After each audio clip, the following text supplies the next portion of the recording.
In the heart of a vast cornfield, a dedicated black farmer was raising his daughter alone. His sole hope rested on one final harvest to fund her college education. Then disaster struck. A car spiraling out of control careened into his field. He risked his own life, pulling the unconscious driver from the vehicle mere moments before it exploded, obliterating nearly all his crops. Unbeknownst to him, the man he saved was a renowned billionaire, and that single act of selflessness was about to transform his family's destiny forever. Before we delve into this narrative, tell us where you're watching from. We love hearing your thoughts. The morning sun cast a gentle golden glow over the Kansas landscape, illuminating endless rows of towering corn stalks swaying softly in the breeze. A weathered old pickup truck sat idly at the edge of a 20-hectare cornfield, its engine still warm from the brief drive down a gravel path.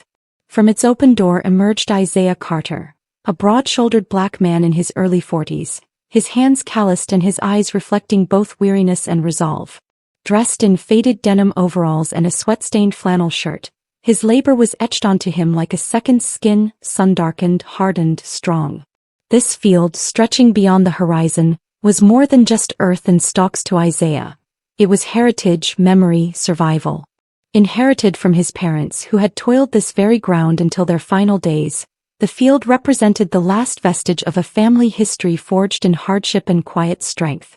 Isaiah had never abandoned it, not when his peers sought city life, not when jobs vanished, and certainly not after his wife, Miriam, passed away 3 years prior from an illness that drained their savings and left an unfillable void in their world.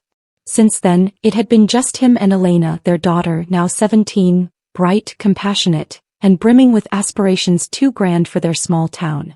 She had just gained acceptance to her dream university in Chicago. Isaiah still recalled the luminescence in her eyes when the acceptance letter arrived, how she danced barefoot on the porch, clutching the envelope to her chest. He hadn't the heart to tell her he still didn't know how they would afford it. The cornfield was his only recourse. This year's harvest, if the weather held and buyers materialized, would yield just enough to cover Elena's first year of tuition, settle a lingering bank loan, and sustain them for another season. He had meticulously calculated the figures 3 times. There was no margin for error, no allowance for malfunctioning equipment, delayed payments, or ill fortune. Every husk held significance, every stalk bore immense weight. Isaiah slowly traversed the field, his gaze sweeping over the leaves for any indication of pests or blight. He knelt to examine a section near the eastern row where a few stalks had begun to yellow prematurely. He made a mental note to apply another round of organic treatment later that day. His fingers delicately brushed the corn's silk, almost reverently. He didn't converse with the plants as his father once had, but he sensed their stillness, their rhythm, their necessity. And perhaps, just perhaps, they sensed his too. As the sun ascended, casting sharp shadows between the verdant rows, Isaiah paused to wipe his brow and survey the land. From this vantage, their house was barely discernible, a small weather-beaten structure with a sagging porch and mismatched shutters, yet it was home. Smoke wafted from the chimney. Elena was likely preparing oatmeal as she did every morning, humming a slightly off-key tune while balancing a textbook in one hand and a spoon in the other. She never complained about the old mattress or worn shoes. She simply maintained her faith in him, in the future, and in the notion that hard work still held meaning. He believed it too, even if that conviction came with a burden as heavy as the Kansas sky. With one final glance at the corn, Isaiah turned back towards the tool shed. There was always more to be done today. The tractors needed tuning, the irrigation pump was sputtering again, and a stack of unpaid bills quietly awaited him on the kitchen counter, a constant reminder of the world beyond the field. But for now, he allowed himself to stand amidst it all, a man rooted like the crop he nurtured, clinging steadfastly to faith, to labor, and to the unspoken promise that if you give your all, the land will reciprocate. He just didn't yet know how violently that promise was about to be tested. It occurred just past noon, with the sun high and unforgiving in the sky, baking the dirt paths into a hard crust and drawing sweat from Isaiah's brow faster than his calloused hands could wipe it away. He was kneeling by the pump house, tightening a stubborn valve with a rusted wrench, when the silence was shattered. First, the high-pitched shriek of tires struggling on loose gravel, then a thunderous crash that ripped through the air like a gunshot. It emanated from the southern edge of the cornfield, near the sharp bend in the road, notorious for catching unfamiliar drivers off guard. Isaiah froze for only a second before dropping the wrench and sprinting, his boots thudding over dry soil, his breath catching not from exertion but from a chilling certainty that something had gone terribly wrong. As he raced past rows of ripening corn, a plume of smoke was already beginning to ascend. By the time he reached the clearing, the devastation was stark. A sleek black sports car, foreign, expensive-looking, gleaming just hours ago, was now embedded nose first into the heart of his cornfield. The windshield had fractured like a spiderweb, and one of the gull-wing doors hung askew, unnaturally twisted from its frame. Flames licked at the undercarriage, small but intensifying, dancing in bursts around the ruptured hood. The acrid scent of leaking fuel permeated the summer air. Time slowed. The field fell silent. And Isaiah didn't hesitate. He ran directly to the driver's side, yanking on the door handle which refused to budge. Inside, through the haze of smoke and shattered glass, he saw a man slumped against the steering wheel, blood trickling from his temple, his eyes closed, face slack. Isaiah seized a nearby rock and smashed the side window with all his remaining strength, then reached inside, cutting his forearm on the shards as he pulled the unconscious stranger from the wreckage. The man was heavier than he appeared, tall, lean but dead weight. Isaiah hoisted him over one shoulder, stumbling backward as a flicker of flame erupted near the fuel tank.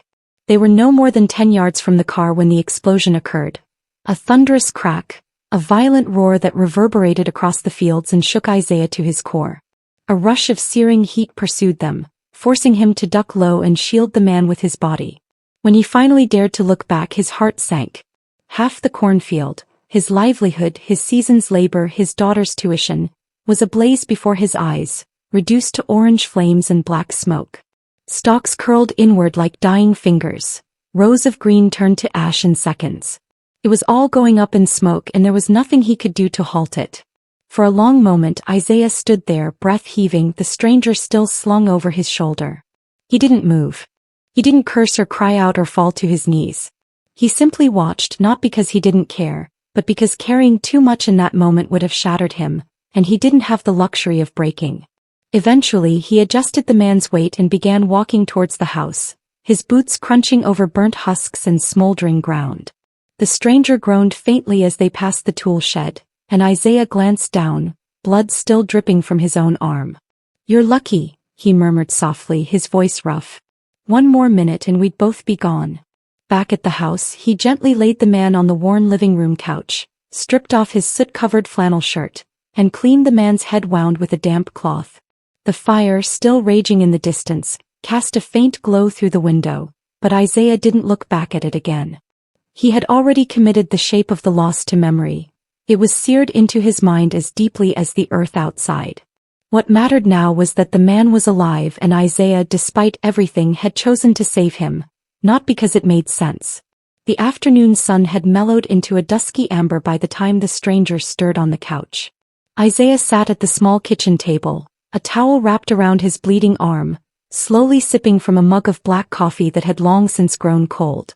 Across the room, the man groaned, shifted, and finally opened his eyes, blinking against the dim light filtering through the dusty curtains. For a moment, confusion, pure and primal, was etched across his face as if he couldn't quite recall where he was or how he arrived. Then his hand instinctively went to his head, fingers brushing the dried blood along his temple. Isaiah rose slowly, his worn boots creaking against the wood floor, and crossed the room without a word, offering the man a glass of water.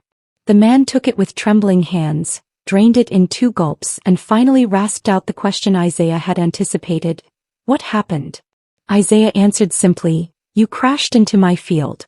Your car caught fire. I pulled you out." There was no bitterness in his voice, no demand for explanation or apology, just the plain truth, delivered like a farmer relaying news about the weather. The man looked at him, then turned his gaze towards the window where smoke still curled lazily against the horizon. He swallowed hard, the weight of realization settling as he pieced together the implications. "That was your corn," he said slowly, as if trying to confirm the extent of the damage. Isaiah nodded once. "Most of it's gone." A long silence ensued, the kind that stretches heavily between men who are strangers but are suddenly bound by something unspoken. The man sat upright now, wincing as his back protested, and surveyed the modest room. The furniture was old but clean. On the far wall hung a family photo. Isaiah, a younger version of himself, standing beside a smiling woman with kind eyes and a girl with large curls and a grin full of promise. That girl's voice suddenly resonated from the hallway, breaking the silence. "Daddy, is he awake?" A moment later she appeared in the doorway.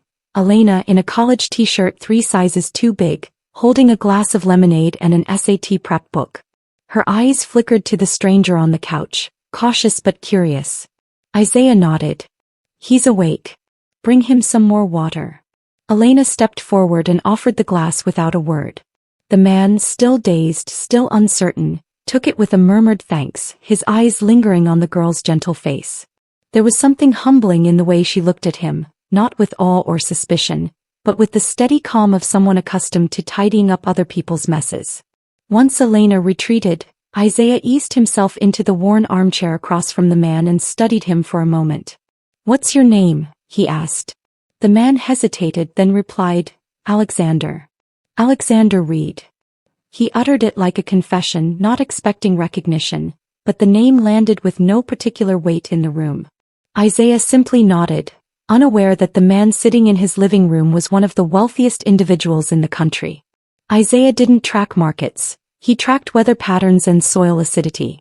"Well, Mr. Reed," Isaiah said, his voice steady but tired, "you've got a concussion but you're alive. That's something." Alexander looked down at his scraped hands, still wrapped in bandages Isaiah had improvised from the kitchen drawer, and nodded. "Yeah," he said quietly. "It is." For a while they sat like that, 2 men from disparate worlds sharing the same silence. Then Isaiah, perhaps out of instinct or pride or something deeper, began to speak. Not about the accident, not about the ruined corn, but about Elena. He told Alexander how brilliant she was, how she had taught herself calculus from YouTube, how she yearned to study biomedical engineering because her mama had once joked, half seriously, that their people needed more doctors and fewer debt collectors. He spoke with quiet reverence like a man reciting scripture, and Alexander listened, truly listened for the first time in a long while. He looked around the house again and noticed the details he had missed. The envelope marked "Final Notice" pinned to the fridge, the scholarship rejection letter folded neatly on the table, the spiral notebook filled with Elena's meticulously drawn college budget, circled and revised a dozen times. This wasn't a family merely scraping by. This was a family fighting to stay afloat with grace, with dignity, and with no room for one more fire. When Isaiah finally stood to prepare a fresh pot of coffee, Alexander said nothing. He didn't apologize. He didn't offer money. He simply sat there, bearing the weight of what he now understood and feeling, perhaps for the first time in years, what it meant to owe someone something that couldn't be quantified in dollars.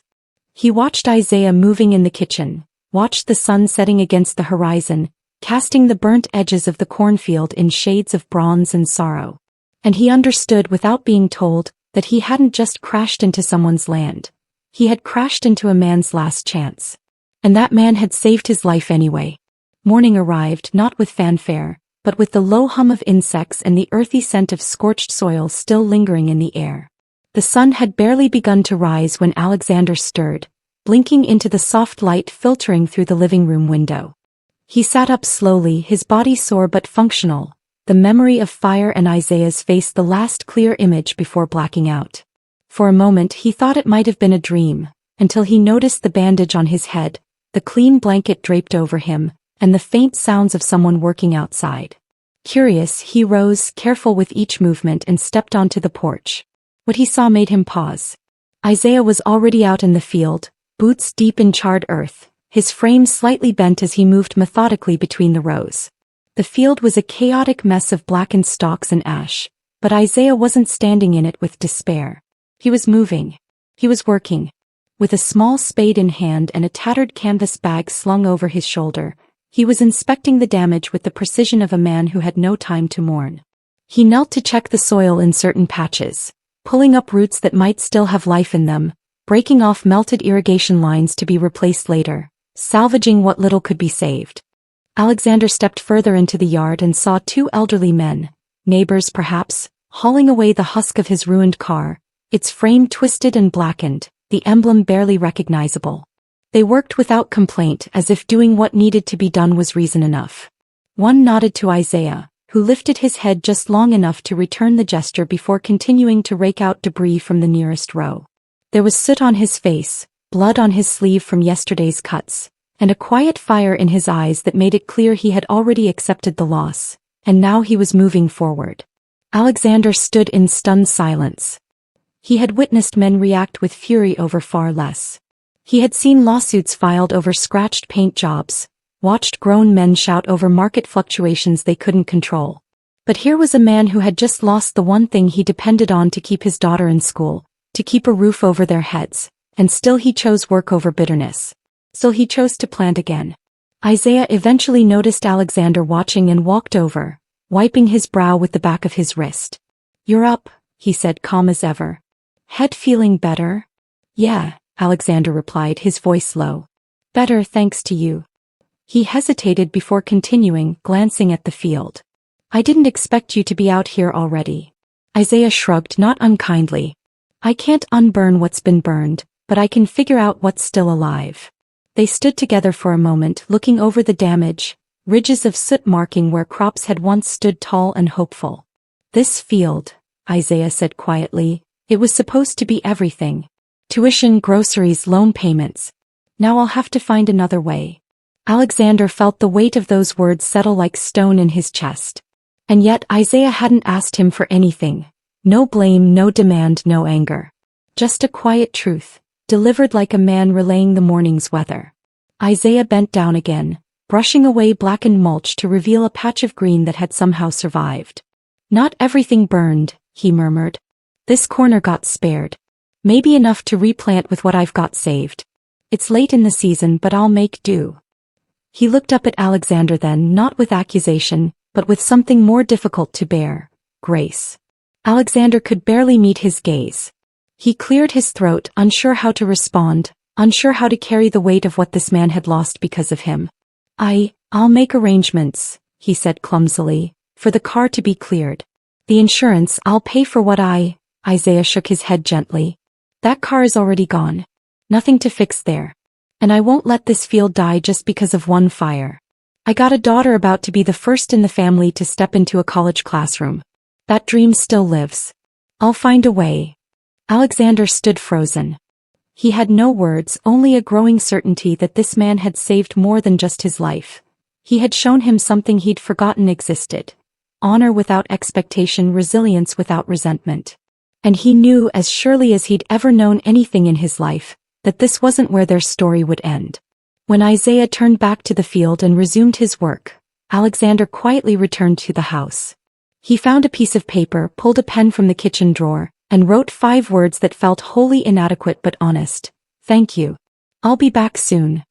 He folded the note and placed it beneath Isaiah's favorite mug on the kitchen table. Then he left, unnoticed, the burned field at his back and something burning in his chest that had nothing to do with fire. 3 days had passed since the fire-scarred dawn when Alexander Reed had vanished with nothing more than a handwritten note and a promise. Isaiah hadn't truly expected him to return. He'd folded the paper, tucked it into his Bible between Psalm 126 and a letter from Elena's scholarship office, and gone back to work. There was still earth to tend, even if most of it had turned to soot and silence.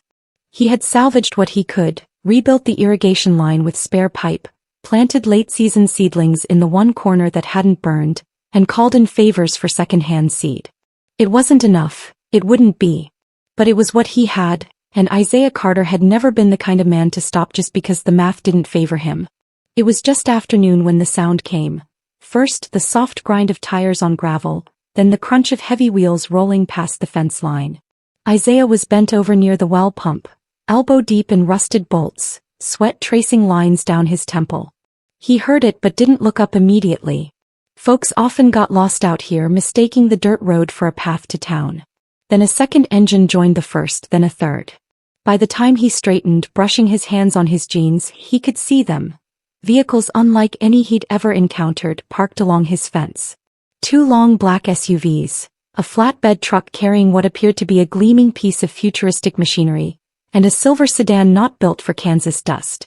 The door of the sedan opened and out stepped Alexander Reed. He wasn't dressed like a billionaire this time either. No suit, no sunglasses, just jeans, a white shirt with the sleeves rolled up, and the same expression on his face as that morning Isaiah had pulled him from the fire. Isaiah's eyes narrowed and he took one slow step forward, then another, as if unsure whether this moment was real or merely a heat-induced hallucination. "You said you'd be back," he muttered, mostly to himself, then louder, incredulous. "I didn't think you meant this soon." Alexander offered a faint smile, then stepped aside and gestured behind him. "Didn't think you'd believe it unless I brought the proof with me." Isaiah's gaze followed the motion and froze on the flatbed. Strapped tightly with precision sat a brand-new combine harvester. Sleek, stainless, spotless. Next to it, in the second truck, were crates marked with serial codes and stickers from brands Isaiah had only seen in catalogs. Solar irrigation rigs, autoplanters, tools so advanced he couldn't name them. Behind that, 2 men climbed out of the SUV with blueprints, and a woman in a vest was already unfolding a set of documents on the hood of her truck, pointing to the barn and making measurements in the air. None of them wore suits, but all of them moved like professionals. Efficient, exact. And they were all here for him. Isaiah stepped back, overwhelmed, his breath caught in his chest as if someone had knocked the wind from him. "What is this?" he asked, his voice low, the question raw and uneven. Alexander looked him straight in the eye. "It's your new beginning." He walked slowly towards Isaiah, each word deliberate. "I bought the land around your property, the whole stretch. Some of it belonged to absentee owners, some was county leased. It's yours now, all of it. I'm transferring full ownership by the end of the day. We've got crews coming in tomorrow to restore the barn and build new equipment storage. That's your new combine, and over there," he pointed to the stack of crates, "is a full precision agriculture system, the best money can buy." Isaiah stared at him, speechless, his dirt-streaked and cracked hands twitching slightly as if they didn't know what to grasp. "Why?" he managed to ask, barely more than a whisper. Alexander stepped closer. "Because you saved my life and you didn't ask for a damn thing in return. Because I destroyed your harvest and you were more worried about my safety than your own loss. Because when I woke up in your house I didn't see pity, I saw strength. I saw a man trying to keep his promise to his daughter, no matter the cost. And because this land, this dream, it matters." Isaiah looked down, trying to ground himself, but his eyes landed on the field, what remained of it, and the rows where he had replanted, still fragile but alive. Then he looked back at the machines, the people, the sheer scale of what stood before him, and for the first time in years, tears filled his eyes. He didn't wipe them away. Alexander reached into his pocket and pulled out an envelope. "And this," he said, "is a 4-year full-ride scholarship to the University of Chicago for Elena. Tuition, housing, books. Everything. No loans, no applications, no catch." Isaiah's knees nearly buckled. He took the envelope as if it were made of fire and glass and held it to his chest with both hands. He looked over his shoulder towards the house. Elena was standing on the porch, barefoot, frozen, her hands over her mouth. Their eyes met, and in that instant neither one of them uttered a word. They didn't have to. Alexander placed a hand on Isaiah's shoulder. "This is yours now, all of it. No strings. Just a thank you for saving more than just my life. You reminded me what matters." Isaiah exhaled shakily, then finally said, "I don't even know how to say thank you for something like this." Alexander smiled gently. "Then don't. Just keep planting." And so, in the middle of a field that had once been reduced to ashes, surrounded by machines that would carry his work into the future, Isaiah Carter stood still. Not because he was afraid, but because for the first time he had been given the space to dream without limits. 3 months elapsed and the land began to sing once more. The rows that had once smoldered under the weight of flame now stood tall and orderly, neat green soldiers stretching towards a blue Kansas sky. The new combine operated like a dream. Smooth, precise, silently efficient. And Isaiah had mastered its operation himself, every gear and lever now second nature. The irrigation system purred in the background, drawing power from solar panels Alexander had installed near the barn, which had been fully rebuilt with steel siding and weatherproof insulation, sturdy enough to withstand storms and time. There was even an office now, a small one tucked beside the seed storage room with a desk, a reliable internet line, and a printer Elena had set up before she left. Because Elena had left on a bright September morning, with her backpack over one shoulder and tears in her eyes. Not sad ones, but the kind of tears that carry pride too immense for the body holding them. Isaiah had driven her himself all the way to the University of Chicago, the scholarship papers carefully folded in the glove compartment, her name already printed on a dorm room door 3 states away. She had kissed his cheek before she went inside, pressed her forehead to his and whispered, "You gave me the whole world, Daddy." He hadn't answered. His throat had been too constricted, his heart too full. He simply nodded and watched her walk into the life she had earned. Now the mornings were quieter, sometimes lonelier, but filled with purpose. Isaiah rose before the sun as his father once had, and walked the field with his thermos of coffee in hand. He spoke aloud now, sometimes like his old man used to do, as if the corn could hear him. He spoke to the land, to Miriam, to God, and sometimes, without realizing it, to Alexander, who had not returned in person since that day but whose impact remained in every plank of the new barn and every row of perfect, glistening green. His crews still checked in by phone and his foundation sent updates, but Isaiah suspected that the billionaire had offered what he could and stepped aside, letting the soil and the man who knew it best do the rest. On one particular morning, Isaiah stood at the edge of the far field, sipping coffee and watching a family of deer graze along the treeline. Behind him the wind shifted and he heard footsteps on gravel, measured, deliberate, familiar. He didn't turn immediately. He waited until the steps came close enough that the silence between them felt natural. "I told you to keep planting," said Alexander's voice, warm and low. Isaiah turned, a grin spreading slow and wide across his face. "And I did." They shook hands like old friends, like men who had shared something more profound than words or contracts. Alexander looked out over the field with quiet reverence, taking in the straight lines, the healthy leaves, the glint of dew catching the morning light. "It's beautiful," he said. Isaiah nodded.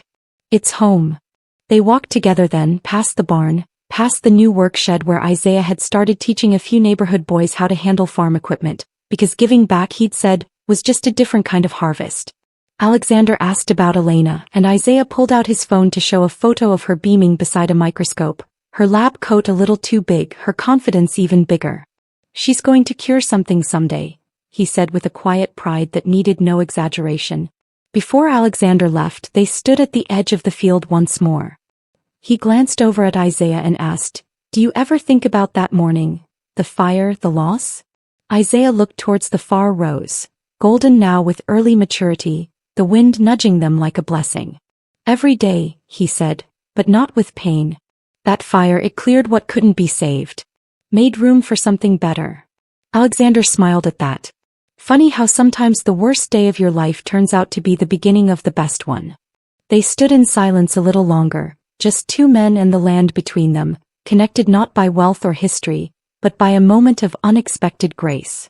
As Alexander's car pulled away, Isaiah remained, his boots planted firm in the dirt, his heart full in a way that no drought, no debt, no disaster could ever dry up.